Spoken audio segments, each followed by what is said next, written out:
Hi everyone, this is Tim Jurgenson. Welcome back to my YouTube channel. Today we're going to be having a look at kick drum EQ, or kick drum equalization, or kick drum EQing, whatever you want to call it. Okay, so I've loaded a kick in Simpler down here.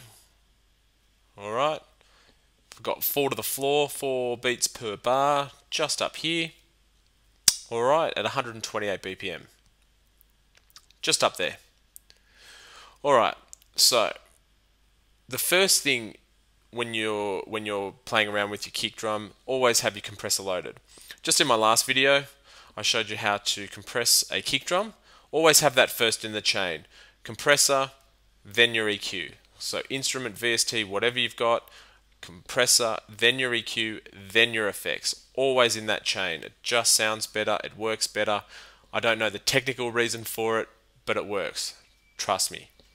Alright, let me hit play. I'm not going to use a compressor in this video because I did in the last one. I will use the FabFilter Pro Q, which is this here. It's a beautiful, beautiful piece of kit. It's really smooth, it sounds nice. I really recommend it. Alright, so first thing I'll do is I'll turn my analyzer on, which is just down here. Okay. Now that gives me an idea of what my waveform's doing. Obviously it's a kick drum, it's going to have a lot of bottom end, and as you can see that's all around here. Okay, and not much top end. Some kicks do have a lot of top end, this one doesn't, it's all bottom end. Okay, second order of business. I've got to really take and roll off all that muddy stuff, all below sort of 50 Hertz, maybe even 45 Hertz. We don't need it. We can't hear it. We can feel the vibrations of it, but it really floods our mix, makes it sound boomy, and believe me, it does not sound good when you're playing out. Okay, next bit. I'm going to boost around about 60 Hertz, push it up about 5 plus 5 dB. Okay, now this yellow line here, okay, your band, we're going to change the Q or the shape of that, which is just here. Okay, I'm going to make it a lot sharper. Alright, just like that. Okay, perfect. The reason I do this is if I make it really sort of broad and big like the last little bit like this, okay, there's a lot of, sort of crappy stuff around here that we don't want in the mix, which I'll show you how to cut out in a sec. Plus you're boosting all the mud as well. You want to really sharpen it. That way you really attack that point that's really got that nice punchy effect. Okay, so I'll sharpen that. So you can move the frequency back and forth. Try and find that real nice slap. Okay, I'm losing it sort of past 70 Hertz. I reckon it sounds good at about 60 Hertz, 59 Hertz. Perfect, sounds good. You can even give it a bit more gain. Bit more. Okay, that sounds pretty good to me. Nice and tight. Really, really nice clubby sound. It's going to sound good when you're playing it out. That's what I'd use for the bottom end.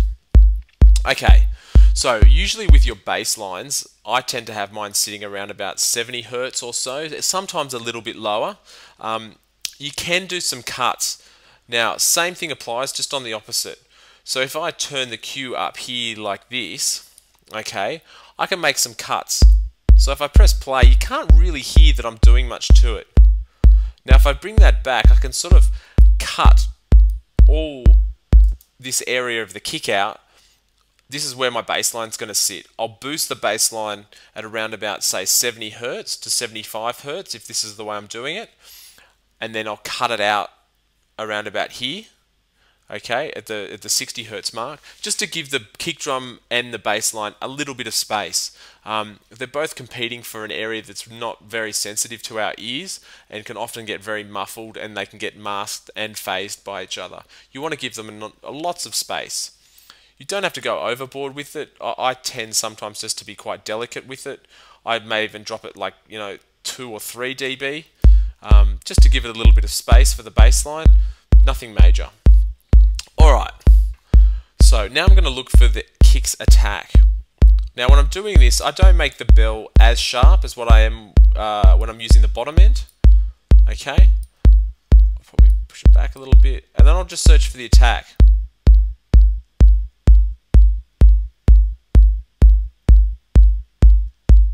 Alright.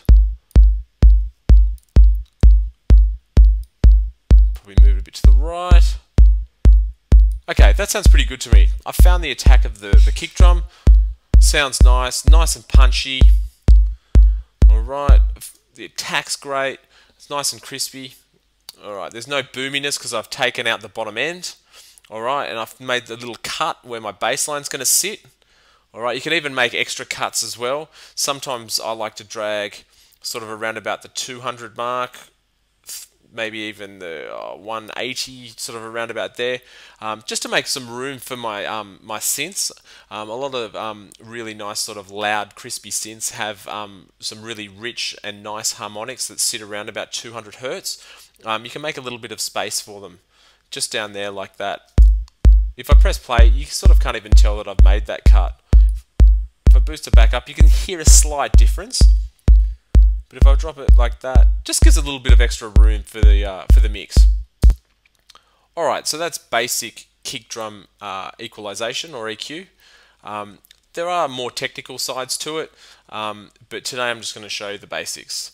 I hope you've enjoyed the video, and I look forward to hearing from you and getting some feedback. Cheers, guys.